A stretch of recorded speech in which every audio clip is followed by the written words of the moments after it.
Good afternoon, Defense Entrepreneurs Forum. You guys have had an amazing day today, and it is my privilege to be able to close it out at a climax for you with our keynote from Safi Bahcall, the author of this exceptional book, Loon Shots, which really paints a picture of what innovation looks like in organizations over time in history and has been referenced repeatedly in DEF and many conversations in the Department of Defense about the changes that we all are passionately seeking. And so it's a great privilege for me as a board member of DEF, as a member of DEF, to be able to lead a conversation with Safi about what he has learned and observed about the intersection of his theory of innovation of loon shots and national security. And he's written a lot about national security in the book and since.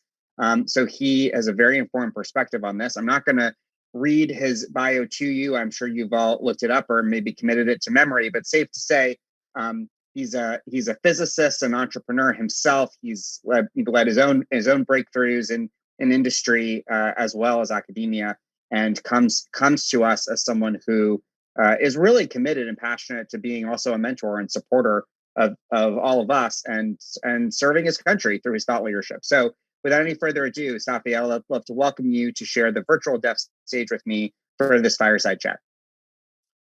Thanks, Josh. Thanks, Michael. And thanks to everybody at DEF for inviting me. I'm excited to join you today. Fantastic. Well, so let's just jump right in. I have a few questions, but I think the most important thing is just to offer the audience a bit of a framing, a bit of a primer. And so I think many of us know the moonshot concept and the history of that. Some people may have heard the Google X distinction of moonshots versus roof shots, but you added the loon shot term to our vocabulary. Can you explain to us what is the difference between a loon shot and a moonshot, and what's the background on this term you created and named your book for? Well, moonshot, has become synonymous with a big goal that everybody can get excited about, and it goes back to when President Kennedy declared that we would put a man on the moon, and he declared in 1962 that we put a man on the moon by the end of the decade. But if you look at the course of history, the big breakthroughs, whether in military innovations or in industry or in science, rarely come from people stating big, exciting goals. Those are destinations. But what really is behind those breakthroughs are often these seemingly crazy, dismissed ideas. For example, in the case of getting to the moon, it was a man named Robert Goddard 40 years earlier who had suggested this seemingly crazy idea of exploding gas inside some tin cans, and that would get us into space. And people said, that's the dumbest thing I've ever heard. Like, among other things, there's in space, there's nothing to push against. What are you going to push against? It will never work. That was actually what the New York Times wrote. And then, fast forward, that was in the end what got us to the moon. So Kennedy declared a big goal, which is nice. It's good for motivation, and there's a time and a place for that. But if you really want to win, you want to nurture those loon shots. And there's a moral to that story, which not a lot of people know, but that's that between the two wars in the 20s and 30s, Goddard and various people tried to get the U.S. military interested in jet propulsion, and there was no interest, zero interest. But there was interest across the Atlantic by Nazi Germany. And in fact, it was Nazi German scientists reading Goddard's papers that led to their jet program, which is why they developed the V-1 and V-2 missile and developed the first jet aircraft, the Messerschmitt 262, which the Allies had absolutely no answer for. And, we won that conflict, that war, for other reasons, but we were at a serious disadvantage when it came to jet propulsion, which we missed. So the moral of the story: declare moonshots, big goals, great. But if you want to win a war, nurture loon shots. So can you walk us through a little bit about what are the practical behaviors that you see organizations exhibit to nurture loon shots? And if you would, just, almost everyone here is connected to DoD or serves in DoD. What are the sort of prescriptively, what are the things that you think DoD leaders should do that would nurture those kinds of loon shot ideas? Well, I'll go back to actually when you and I maybe might have been the first time we met in some hotel in DC That's right. a couple of years ago. I had written a piece on what that was in War in the Rocks, I think, on one thing I thought the DoD absolutely should do, and that was to address a structural problem. You know, so many people write about this stuff. We need to reform the acquisition process, and so many of those white papers are as boring as the like systems that they're trying to reform. I want to shoot myself just reading by the third paragraph. I'm falling asleep. But the problem is that, you know, reforming the acquisition process, and yes, that's a good thing you want to do, but it will take a very long time, and we don't have a very long time. As one group that I work with, I am now associated with the Stanford Gordian Knot Center on National Security with Steve Blank and Joe Felter and Raj Shah. And there's an update of something that's starting Monday at 1:00. It's coming to life what you and I talked about 2 years ago. So what we talked about 2 years ago is this. The real problem with the military, it's not a technology problem. We got enough technology. There's, you know, over 100 innovation labs in the military. We've got phenomenal companies and industry that may not be matched anywhere in the world. It's not a technology problem. It is no longer a strategy problem. Probably for the previous 20 years, there was a strategy problem where we'd kind of taken our eyes off the ball of sort of near-peer threats. And those near-peer threats, China and Russia in particular, had been studying us, studying our complacency, our weaknesses, and figuring out ways to exploit them. But that, I would say 3 or 4 years ago, it spread very quickly in the DoD, from what I understand, and in the House and in the Senate, the need to refocus our strategy on peer and near-peer threats. And that was made very clear in the 2008 National Strategy document, which is available online, and has now been echoed in every discussion I've had. And I think that's widely accepted. It sounds like from your nodding, you agree as well. It's not a technology problem. It's not a strategy problem. It's not a leadership intent problem.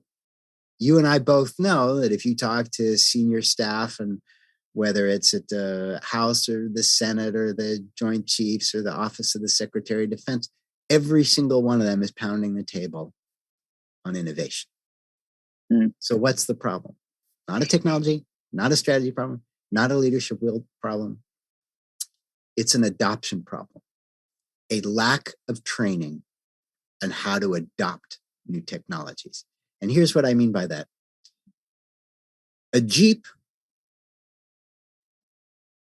needs an engine and it needs wheels. Okay, with an engine and with wheels, it can keep going. Just like this 20th century model of an organization, we have, you know, soldiers, whether it's corporate or military. In corporate, you have like salespeople and product people and manufacturing people, and you have R&D people. In the military, you have the soldiers. It's same principle: on time, on budget, on spec, consistently. And you have R&D. You have Hopkins Applied Physics Lab with 5,000 people. You have the 100 different innovation labs creating stuff. Who's going between them? It's a high school kid with a clipboard. You spend billions here and you spend billions here. The issue is not that we have a failure of an intent here, or we have a failure of strategy here. Everybody here wants to win. The issue is that you are underinvesting in the transfer. You're overinvesting, relatively speaking, in the technology, and underinvesting in the transfer. You're not aware that the biggest failure point in innovation isn't in the supply of new ideas. It's in the transfer to the field. Why? Soldiers' job is to reduce risk. You want to reduce battlefield risk. You want to improve reproducibility. You want to improve probabilities of success. People who are designing crazy new weapons, you want to increase risk. You want those ideas, those experiments, those things that you're exploring to fail, because if they're not, you're playing it too safe. You won't discover something important. So what you and I talked about in that hotel 2 years ago is growing a new force, standing up a new functional command, where you offer training, what now a number of the best companies do, to a new model of organization. So a Jeep has an engine and it has wheels. It has the R&D lab and it has the soldiers out in the field. That's great, but without oil, it won't run. Without oil, it can run at low speeds, but not at high speeds. And that's the same thing about an organization, whether it's military, large federal agency, large national security agency, or a large organization. You can have your R&D lab, you can have your soldiers, but unless you figure out that oil and offer specific training with a very unique set of skill sets in the transfer, you will fail. You could have technology down, you could have strategy down, you could have leadership intent down. You will fail on adoption, which is what is happening now. Another way to think about that is I've been spending quite a bit of time with the Navy, and I'll get to that in a minute. But I was on a nuclear submarine with an admiral who was responsible at the time for transforming naval systems, now in charge of ONR, Office of Naval Research. And if you are on a submarine deep underwater, you don't want to start hearing clanking noises from your nuclear engine. That's your core. You want that operating reliably. But at the same time, you don't want to be surprised by a new kind of torpedo. So you need both. Now, a nuclear submarine has a commander, but it also has an XO whose job it is to execute the commander's intent. Now, that's what we're missing. That's what the old model of organization is missing. Someone who can execute on the commander's intent for innovation. That's that transfer group, the group that needs a very unique set of skill sets that isn't being provided for, isn't being trained for today until Monday at 1 o'clock. And I'll explain what that is, which is the first class to translate what you and I talked about way back when, that will be happening at Stanford over the course of next week. So if you want to succeed in innovation, you need to solve that transfer problem. You need to offer training to these innovation Sherpas. They need to have 3 skills that you almost never train for in the military. Number 1, they have to be bilingual. What do I mean by bilingual? I mean, they have to speak both soldier language and they have to speak geek language. They need to be able to translate fluently between the two. What soldiers care about is very different than what geeks care about. Geeks may care about, originality, elegance, creativity in their code, what other people think about their code. That's fine. That's normal. You don't want to change that. That's how you get the best geeks and the best products. Soldiers care about winning in battle and something that's efficient and easy to use. So you need somebody who can translate between the two of them, because if you just try to sit the two of these down together, they'll be speaking, one speaking Swahili, one speaking, French. They have no idea what they're talking about, and they don't care and they don't understand each other, and then the thing just dies. So you need, number 1, bilingual skill set. Number 2, you have to understand, you're in Silicon Valley now, which I actually want to ask you about, product market fit. But internal, right? Silicon Valley company is very used to thinking about, we're going to keep iterating our product until we see traction. Great. And eventually you develop a skill set and measuring, assessing, diagnosing product market fit. You need the same thing internally. When you have 5,000 scientists at Applied Physics Lab developing stuff and they're super excited about it, but nothing's happening, why? That's product market fit. You created something, but the soldiers aren't taking it up. Why? Your job isn't done when you've manufactured it or when you've designed it or when you've coded it. So you need somebody who's real. That's a very different skill set, and one that, a creative engineer isn't necessarily trained for. But it's also one that a soldier isn't trained for. So you need to train for that. You need to offer a training program. So that's number 2, understand product market fit internal. Why are soldiers taking up or not taking up a new technology? And if they're not, what are the reasons behind it and how do we fix it? Number 3, this is very tricky, horizontal influence. If you are trying to get somebody to take up a new innovation, you need to, and they don't report to you, and you're not a 4-star general, they're not a flag officer, you can't force them to, but you can encourage them.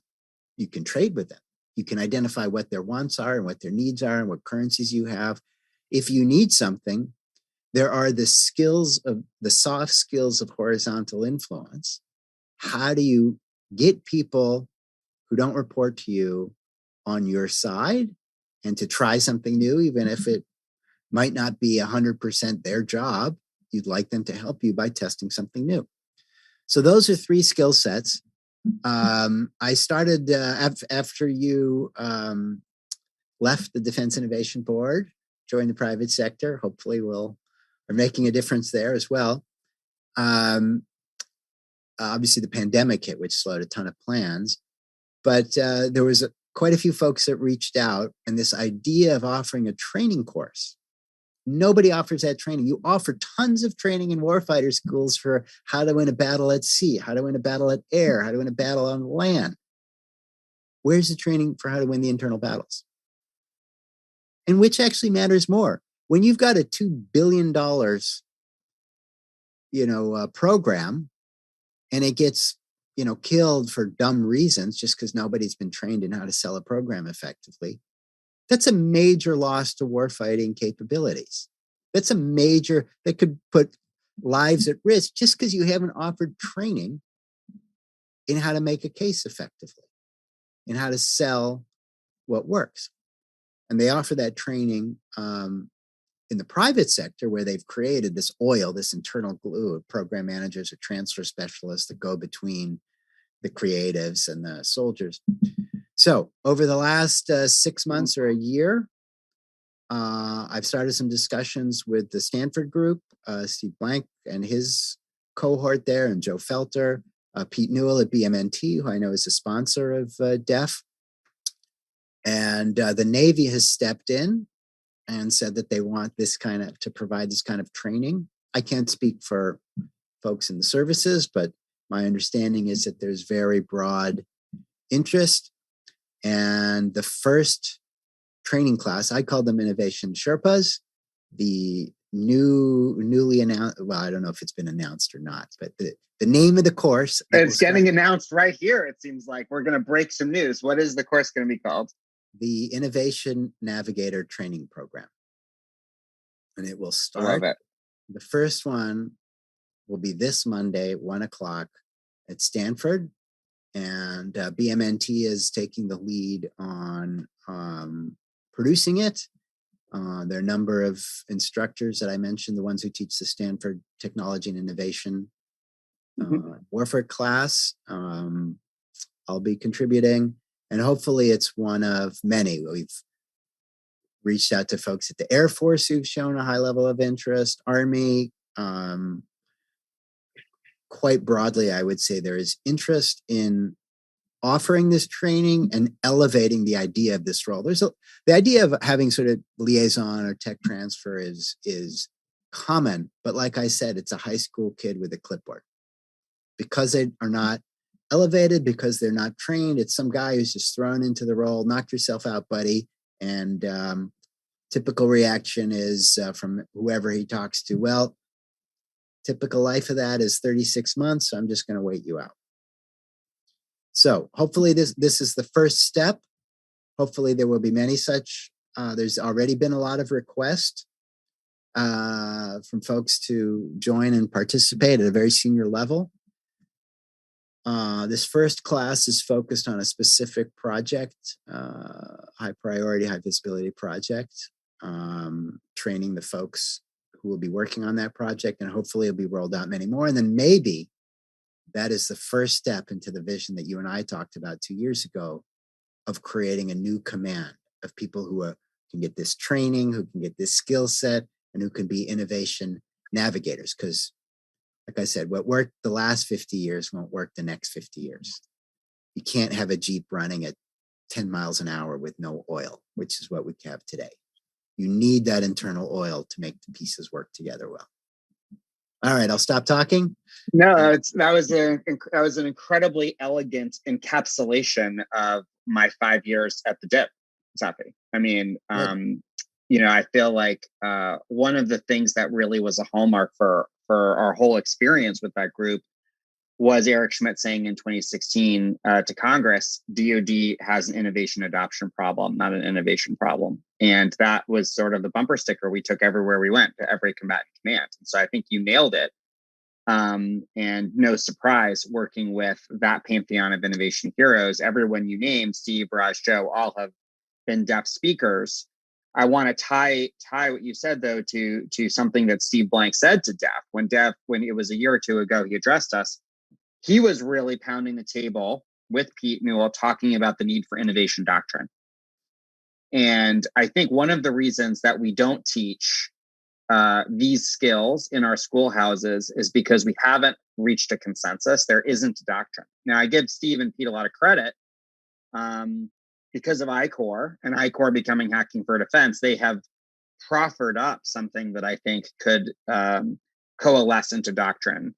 But what I love about what you're doing with them and Gordian Knot is you are prototyping what that doctrine could look like, because it's a very large and diverse organization, and you have to have the kind of programming software that they can all run on. There's got to be a certain amount of interoperability to their human programming for people to be able to have a common language. So this suggests to me, the promise of a real breakthrough in, as you said, adding in that oil. So I think that's amazing. Let me make a small leap, a small pivot on keying on something you said, which I think is something that this audience focuses on a lot. And you talked about and addressed the concern around risk and failure.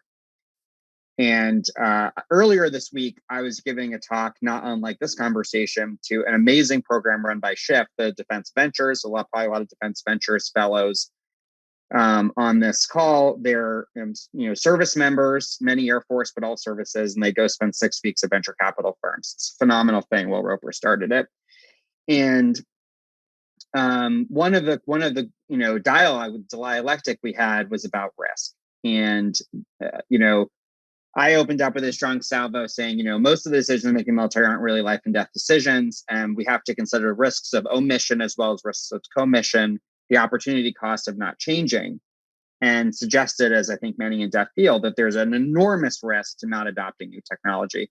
We're just not as good at quantifying that risk.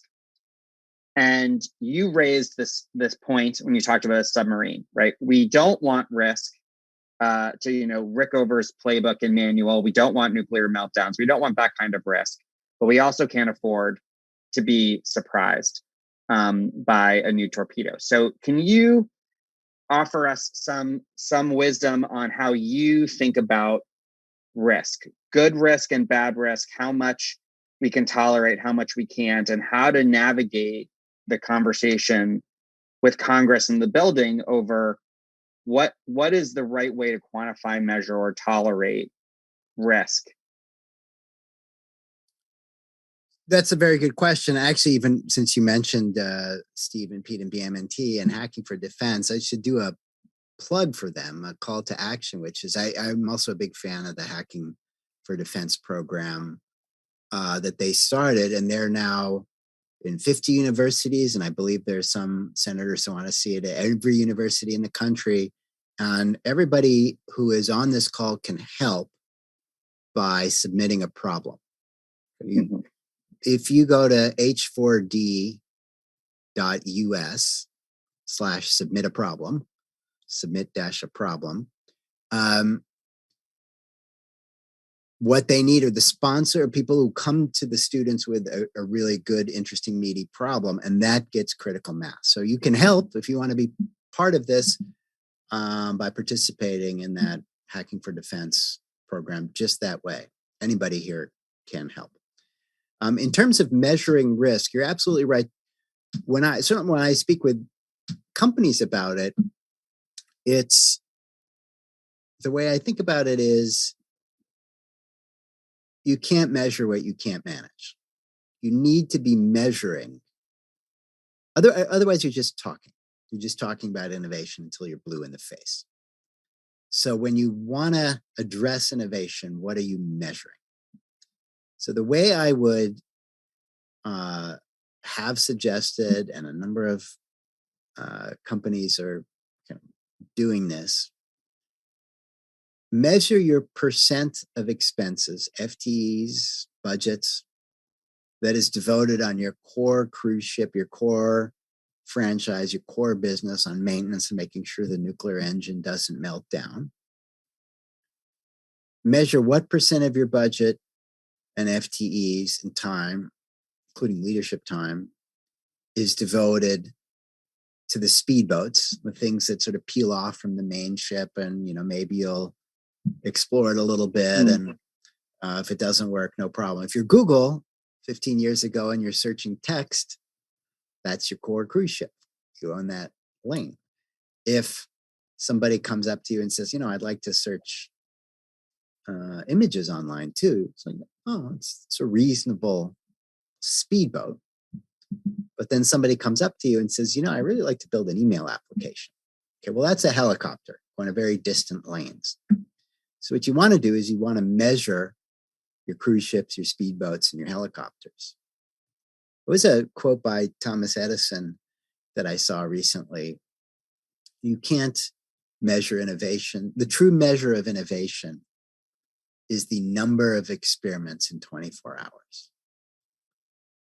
It's not about what have you made that worked. That's the way to kill innovation, right? That's the way to encourage people only to do stuff that works. Then what are they going to do? They're going to play it safe, because if that's what you reward them on.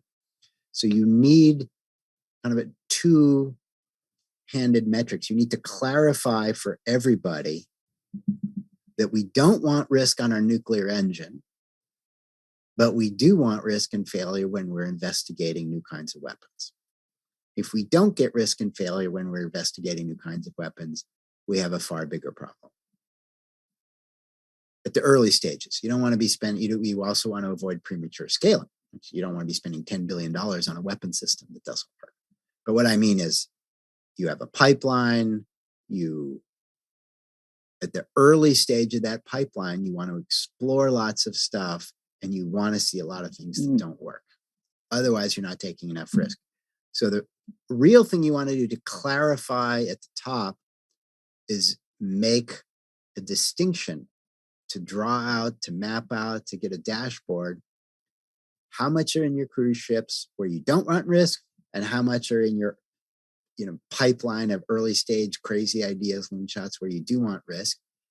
And what happens when you start to do that exercise and start to try to put some numbers down, it's quite funny when you see these sort of these senior executive teams or boards who pride themselves on being super innovative, because they're forwarding BuzzFeed lists of 7 ways to be creative or whatever to each other by email. And so they say, well, let's actually kind of try to measure by seeing what percent of our budget is going into this stuff, because we think it's like 10 or 15%, or it's like in that crazy idea disruptive risk moonshot bucket, and then maybe 70 in our core, 20 here and 10 there. And then you go out and measure, and it's like 96, 3, and 1. And then they have a wake-up moment, like, whoa, now you're talking.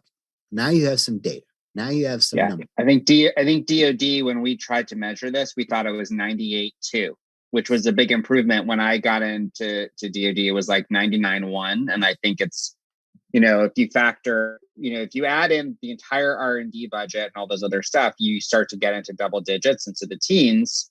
But I think that really is a misleading metric because of the point you made about these things not crossing the valley of death. So, my favorite example was AI Next at DARPA, $10 billion for AI research. The Jake can't scratch $1 billion for AI adoption, AI applications, budget challenge. So And I think if we did that exercise in DoD, I think we would be woefully disappointed to see that. I think all of us experience that.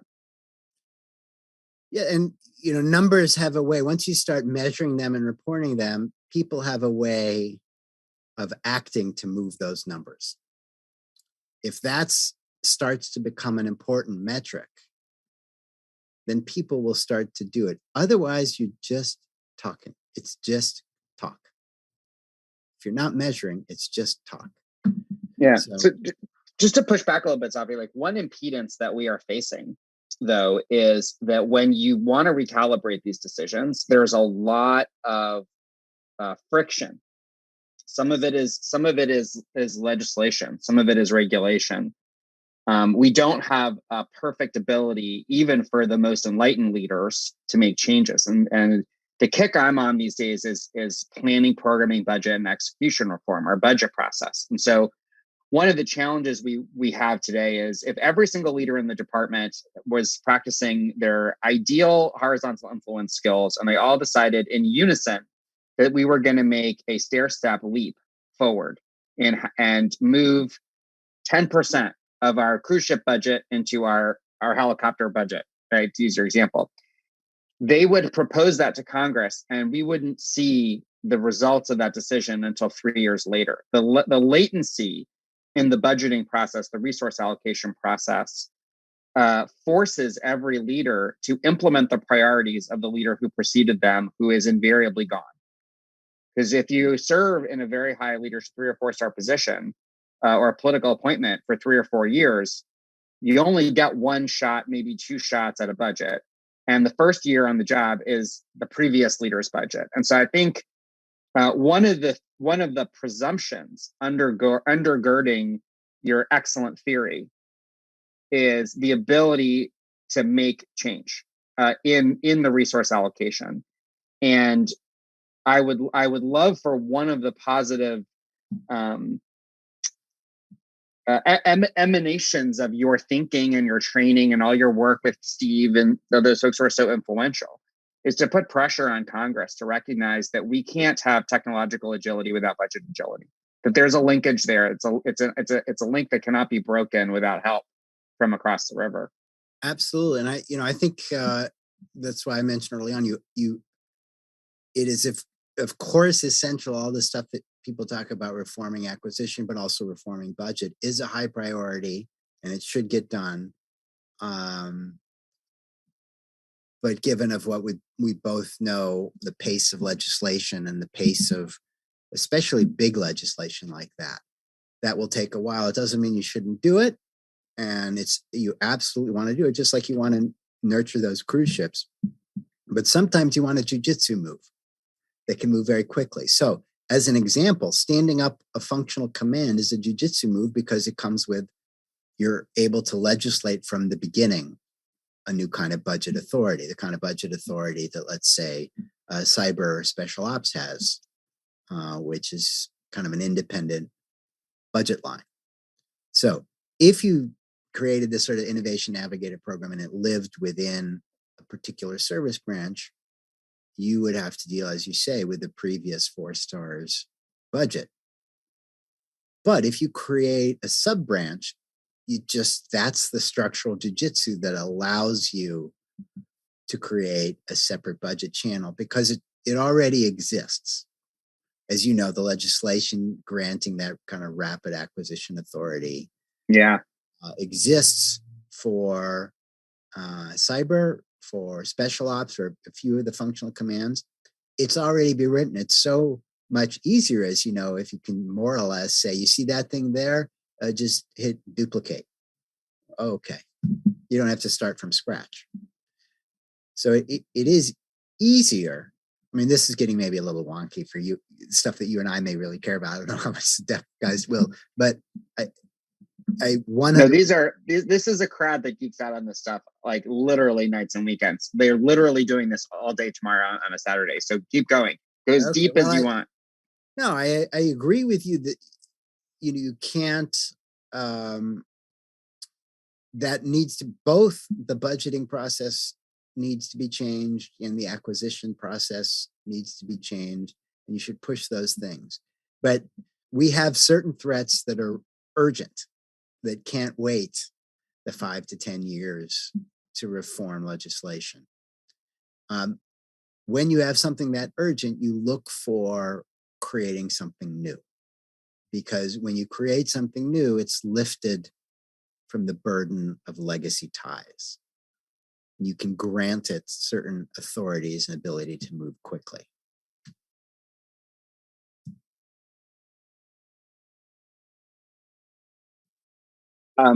I love that question and that point. And so let me ask you a follow-up to that, and then we're starting to get some great audience questions. So one of the things that I observed in my time in DoD that I used to see as a success metric was the number of new organizations formed. And you mentioned 100 new innovation labs, and so you know what I'm talking about. And Raj is famous for what he built at DIUX later, and deservedly so. But at the same time, we had very senior leaders in DoD and a lot of folks on the Hill, especially the appropriations side, who saw this positive development as a negative development. And what they were saying was, we don't want new organizations to be formed to create little small enclaves with small budgets and, as a result, small impact. New formations. Like we want to change the broken processes, the main underlying processes. And this quickly turned into a debate about usually culture versus structure. And I hear you calling for a new command. And what's so fascinating is, at the time that we met for the dinner, which I am flattered you remember it as vividly as I do, it was right on the eve of the birth of Army Futures Command. And in a lot of ways, I felt like the Army really was reading your mind and wanting to create, aspiring to create the command that had the mandate you described. But critics of Army Futures Command today have pointed to what they regard as a lack of success so far. And one of the reasons that's attributed to why they feel Army Futures Command may not have fully adopted this model is that when it came time for the Army Civilian Acquisition Command, known as ASALT, that does Army Acquisition, Sustainment, and Logistics, to relinquish their authorities to Army Futures Command, they didn't. And so they say, it's great, you can do whatever you want to reorganize yourselves, but at the end of the day, we have a statutory obligation that we make all the acquisition decisions here. And so they didn't have that unification of authorities, resources, the training, the talent, and so they've been a bit stuck. And I think that gets at the question of where do you strike the balance between creating new things and trying to change old things? How do you think about culture versus structure?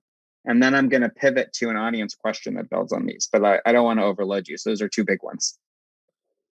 Well, structure versus culture is a theme that I often talk about. I usually put it when I talk to private sector audiences that there's this cliche in business that culture eats strategy for breakfast. And so my response to that is that structure eats culture for lunch, because people will do what you incentivize them to do.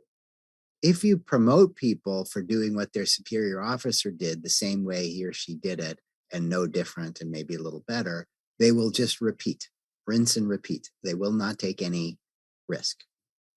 The way I sometimes maybe more vividly like to point it out is, if you take a molecule of water and you drop it on a block of ice, it will freeze. If you take that same molecule of water and you drop it in a pool, in a bathtub, it will slosh around with all the other molecules. There's nothing inherent in that molecule. It's the structure that you create, the temperature. If the temperature is high, you'll get a liquid sloshing around. If the temperature is low, you'll get ice. Same with an organization. If you look at the systems, what do you measure? What do you reward? That's what people will do. If you reward them for not taking risk, they won't take risk. If you reward them for taking risk, they will take risk. So that's what I mean. Structure can drive culture. And people who try to just change culture saying, okay, everybody, be wildly innovative. They've gotten nowhere fast for about, for 100 years. That never works. Right. Just like they're just carrying the whole institutional weight of their organization with them up the mountain, right? That Sherpa is carrying all of that, dragging it all behind them. It doesn't mean anything. It's a change culture. Yeah. It's like yelling at a block of ice. It's like, okay, all you molecules, everybody loosen up. Are they going to loosen up? No. But if you rotate the temperature a little bit, the little change in structure, they'll loosen up fast. It's a question. So on structure versus culture, I do believe you want to look at that and focus on that, because just, pounding the table about culture is, not only not effective, but it's kind of boring. I mean, just what are you trying to say? And it's not really actionable. And people have been saying it for a long time. So trying to find new structures, trying to create new ways of working together, new systems, analyzing incentives, offering different kinds of trainings, all of which are aspects of structure, can be effective. Army Future Command, some of their cross-functional team stuff is kind of that's embedded. It's a much broader umbrella, but you know what I'm talking about. Some of the cross-functional stuff has I think been very effective. It's a small piece of what they're doing, but I think it's a very good example. And what I was trying to do is say, listen, if this ends up getting so often these kind of initiatives, when they are within a service, they just get owned by whoever ends up being the next service chief, and they often get crushed. The way to have it live on is to make it an independent command. That's, by the way, what happened to the Rapid Equipping Force that Pete Newell created, which was a phenomenal innovation unit. As soon as it got absorbed into the mothership and there was a change of staff on the top, it just kind of its mission and its purpose disintegrated. So if you want it to live, you need to create a new structure. Yes, there's lots of little innovation labs, but this isn't another innovation lab that we're talking about. Sure.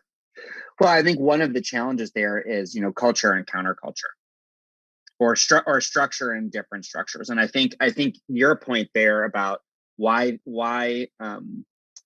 when these unique microcosms of different behaviors are reabsorbed back into the main body, it shouldn't surprise anyone that they don't infect all these other existing institutions with new ideas. Rather, they get grounded back into sand, and they just get reabsorbed back. And I think your explanation there, it demonstrates what we've seen time and time again.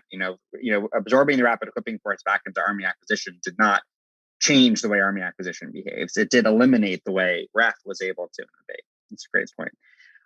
Let me turn. Before you please. Yeah, sure. Can I take 1 minute to turn the tables and ask you? You've been in the private sector now, I don't know, what is it, almost 2 years or year and a half or something? Yeah. Mm-hmm. What most surprised you? So this is not exactly an off-the-record conversation, but I just want to tell the audience, I'm going to be very candid with you, but please don't tell my overlords at Google what I'm about to say. So the first thing that really stunned me was the role of data in decision-making at Google versus the role of data in decision-making at DoD. What I came to realize is that decision-making in the Department of Defense is essentially an evidence-free zone. We do a lot of things to create a kind of pantomime of data. We do use a lot of numbers but we really don't think about data-driven decision-making in real time. And what my time in DoD really did not prepare me for at Google was, for the most part, we do not do briefings from slide decks. We log into real-time analytic dashboards and we look at the actual data coming in from the field. And, sometimes the data changes during the meeting because people updated, one of the instances of the data systems, and someone uploaded a deal and something climbs 1%.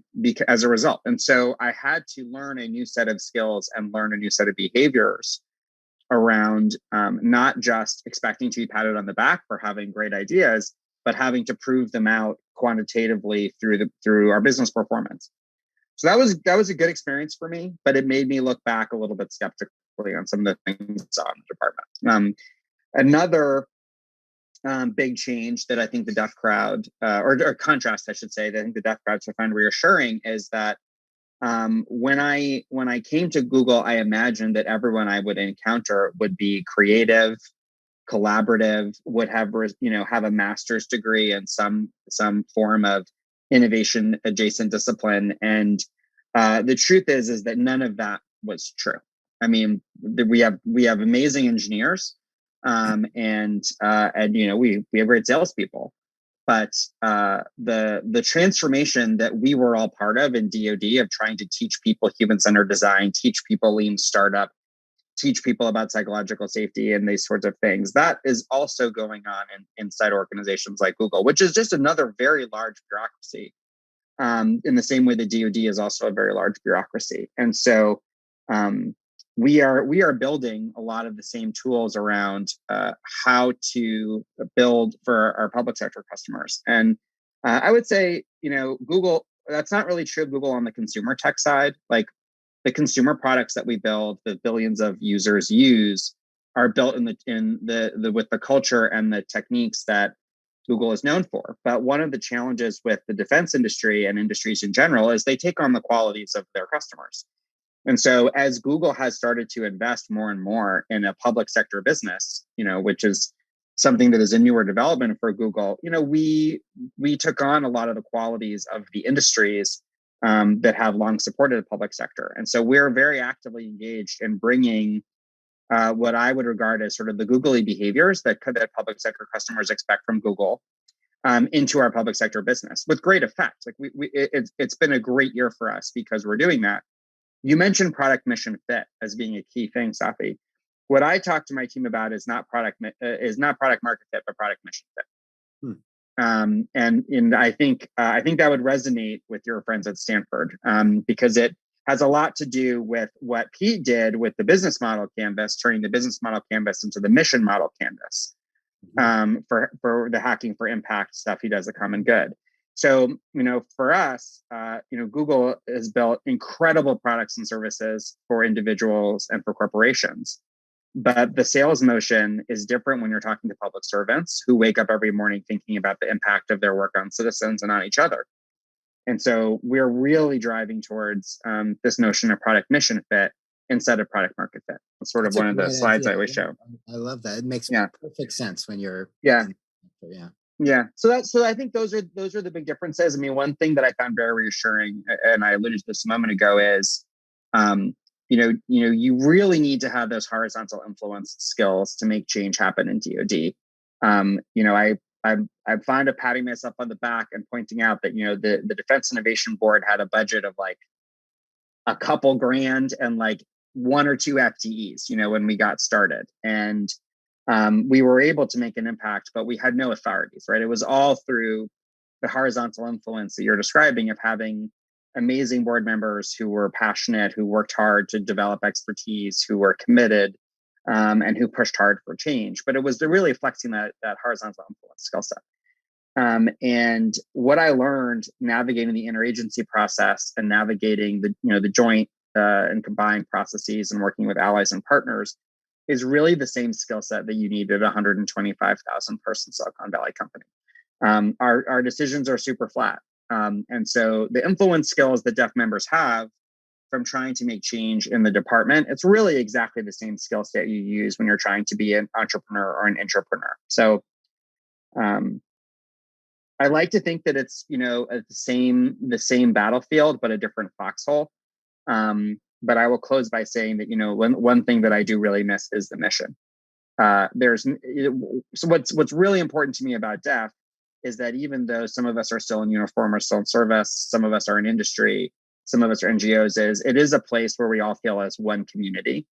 And the thing that I miss the most about being a public servant is the people. So one of the things I like about DEF is I still feel like I'm with my tribe who cares about the same things I care about, even though I sold out and joined a big tech company. But so I'll come back to DoD one day, but hopefully with more skills, you more look knowledge. at guys like you, and and you're at Google, but playing, operating in the public sector space for Google, and then you look at other guys who, Raj or other folks who are building very interesting companies in the private sector space, primarily focused on helping and working with DoD or national security or federal agencies, contributing in a different angle, but absolutely necessary. If you think about our competitive advantage versus the peer threats, the Chinas and Russias of the world, or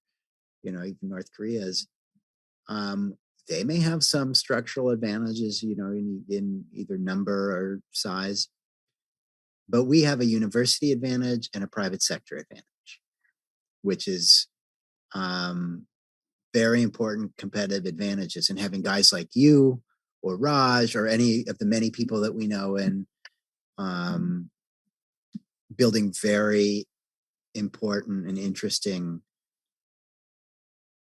companies who have achieved product mission fit, that's a real competitive advantage that some of our peer threats not only don't have, but may never have, given their form of government.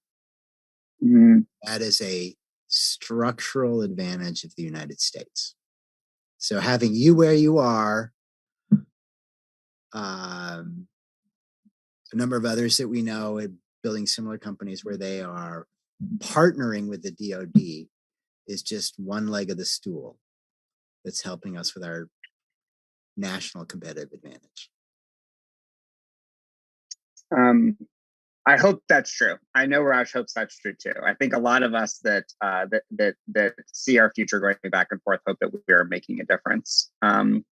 Before we wrap up, I want to turn to some of the audience questions that I think really draw out some of the themes we've been talking about, Safi. A very wide-ranging conversation, which has just been a thrill for me. I assume everyone's is grateful for it. But let me ask you a question about some of these innovation labs and the conversation we were having about metrics, and the discussion that we were having about measuring the number of experiments per day, not just measuring the number of successes.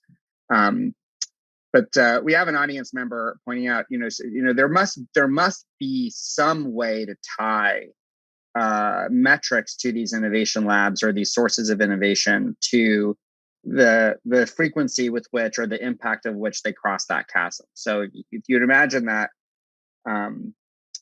there's got to be a way to assess how effective someone is at being an innovation Sherpa or innovation navigator. That's got to be tied somehow to mission impact. And so what kind of measures, or how might you grade some of these innovation organizations, not just to encourage them to do more experiments, but to teach them how to do experiments that are leading to combat capability or ability to deter? Yeah, no, you measure deployment. So what is your time to deployment? What is also your conversion ability? An idea that initially maybe stunk, what is the ability of that, let's say, group of Sherpas to turn it around?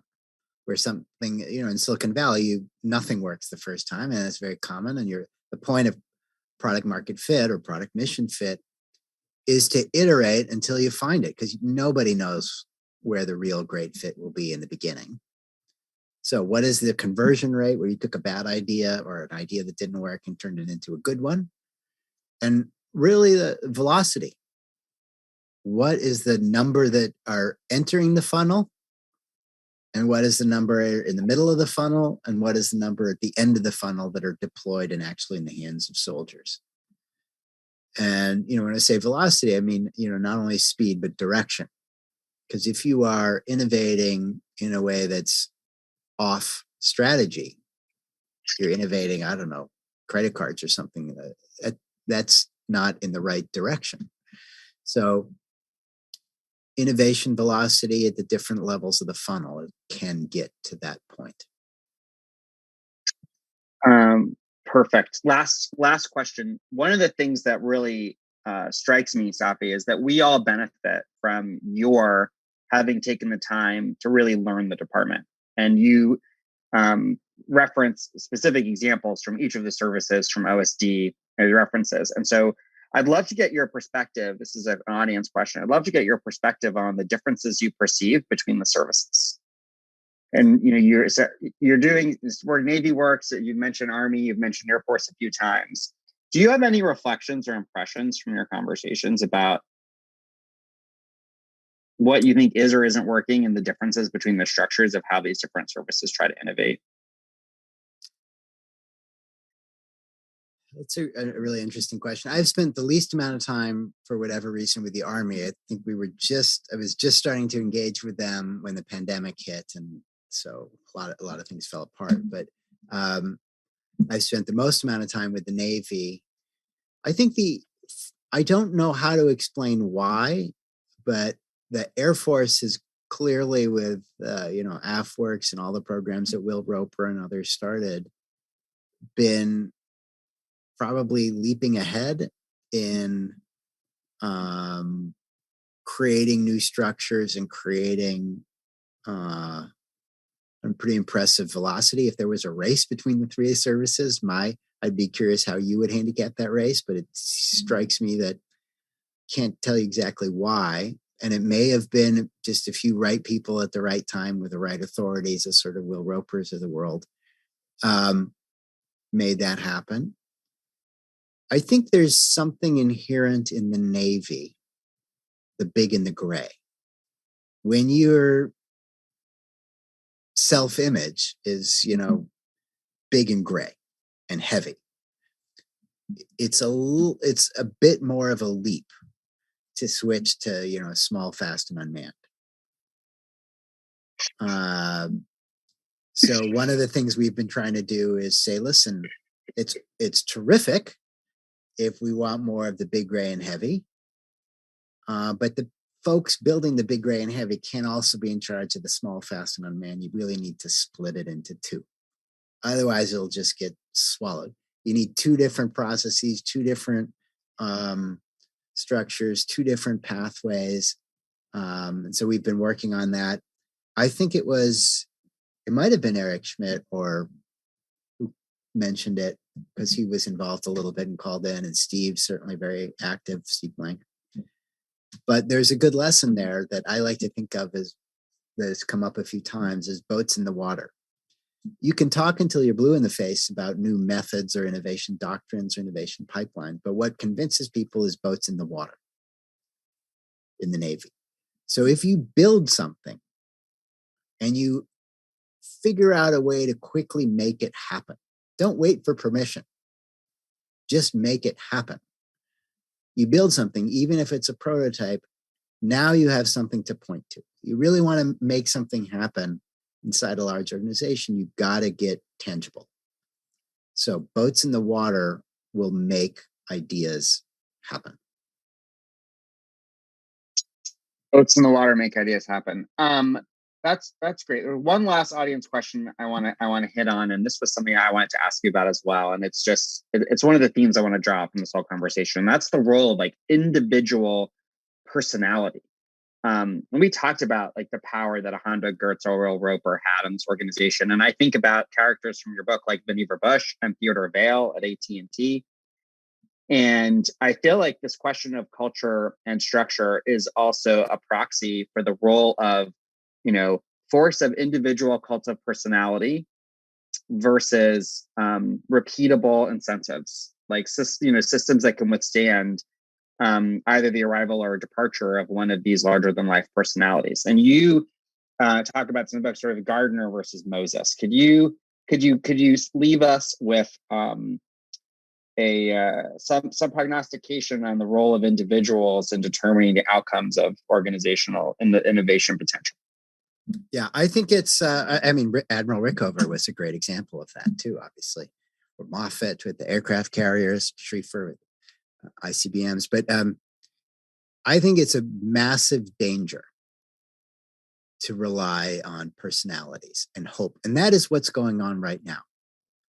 If you, in the backroom discussions is, gee, we hope we get another Rickover. Let's just wait. Maybe a Rickover will show up. Well, just hoping is not a strategy. and not an effective battle strategy. And what we're talking about is winning battles internally and just hoping that somebody good will come along, and meanwhile we'll just twiddle our thumbs is not a strategy. That's the point of offering training. How do we create more Will Ropers? How do we create more Hondo Gertz? How do we create more Vannevar Bushes? How do we create an army of them? That's the point of a functional command.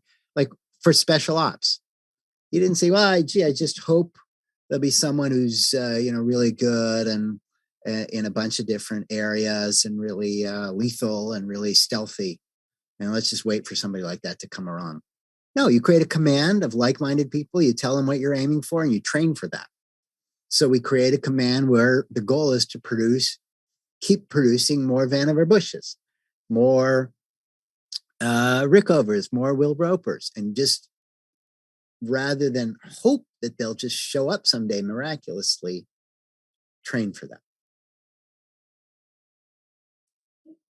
I think we have doubled the amount of time that we set for, and I think we have to set some limits. But I will say, Safi, I think you've got now a crowd of people in DEF who are going to line up around the block to take this class.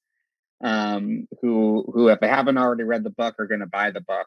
I want to speak from the heart for a moment, just to thank you and explain why I think talks like this matter so much. Most of the people in this community are by themselves wherever they are in their units spread across the country, and know deep in their heart that what we're doing as a department or as a country is wrong, and that we have to change because they feel that sense of urgency that you do. But most of them are made to feel by the bureaucracy like they're the ones that are crazy.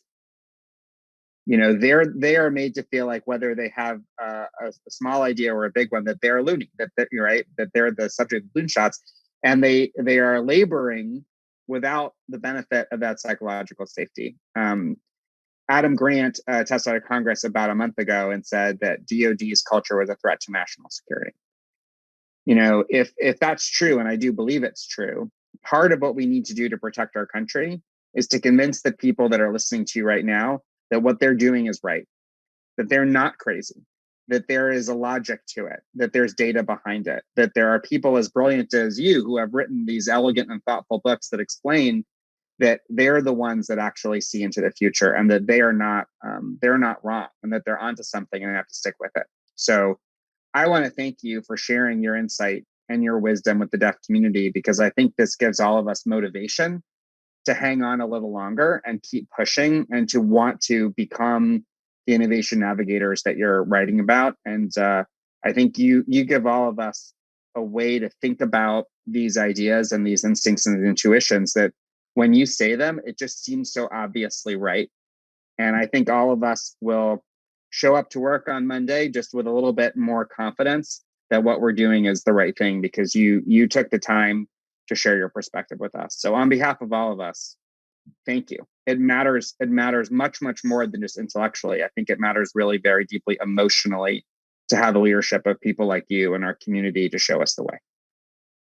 Wow. Very powerful, Josh. Really appreciate that. And that speaks to my heart. If I can make a difference for even one person that maybe feels that they're crazy, but is knowing that knows that what they're doing is the right thing for the country, for their services, for their teammates, then I feel like this was a fantastic use of my time and all of my efforts. And so for the people who are listening and who are pursuing these sort of seemingly crazy ideas, stick to it.